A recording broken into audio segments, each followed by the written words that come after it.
All right, joining us now is Farah Pandith, adjunct senior fellow at the Council on Foreign Relations. She joins us from our D.C. bureau. Farah, thank you for being with us. Let me just start with this first of all. What do you make of Jordan's reaction so far? Well, I think it's very important that you have a Muslim-majority state, especially Jordan, making a strong statement against ISIS and actually rallying the emotion on the ground, not just in Jordan, but around the region. But if you're talking about an organization that is positioning itself as the purest form of Islam, trying to establish the caliphate, right? And they're doing things that are highly un-Islamic, what message do you think they're trying to send then if they've thought about it so much?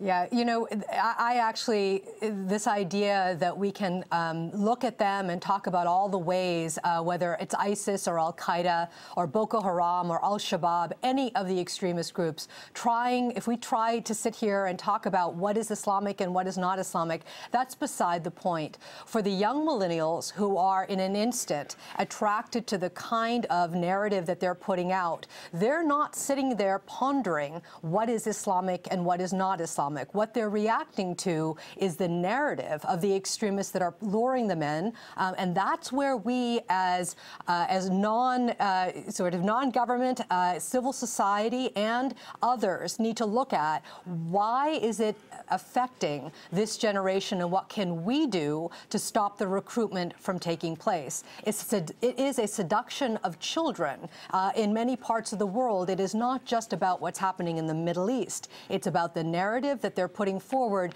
that is obviously not based on anything Islamic. But for us to keep going forward and saying these are the reasons why it's not Islamic really does miss the point.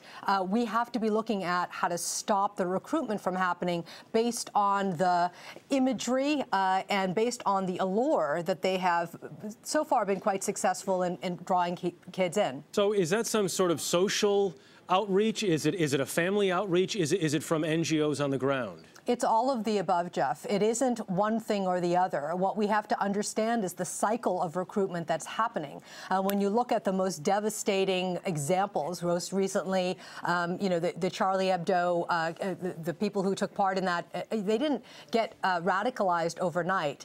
It was a process that was happening to them, and the indicators for them and for other kids, well, I'm calling them kids, but young people that are moving in that direction have to do with a lot of different things around a crisis of identity, around belonging, around how they experience their life on the planet. And that's why the most local and the most community-driven responses are the ones that are going to take hold. So it's not a one-size-fits-all. It's something that we need to be looking at from the sociological, from the mental health aspects, and from the most basic pieces, which is where are young people going to get answers as they're navigating their identity. And what we have to do is not allow the extremist narratives to be the most easy to access. We cannot allow the extremists to win this competition of narratives. We need to be in the game. And right now, we are not in the game. What countries or what regions, in your estimation, need that outreach the most? So, you know, I actually will tell you, as somebody who, when I was in government, traveled to 80 countries around the world, specifically focusing on young Muslim millennials, this is not an issue that is based on a region. What we're seeing is the demographic change, and I'm as concerned about what's happening in South America and Africa and Central Asia and Europe as I am in the Middle East. And if we only look to the places that are on fire and don't understand that there is a serious effort by the extremists in every part of the world to lure young people in, that we are going to be dealing with this then far longer than we have to.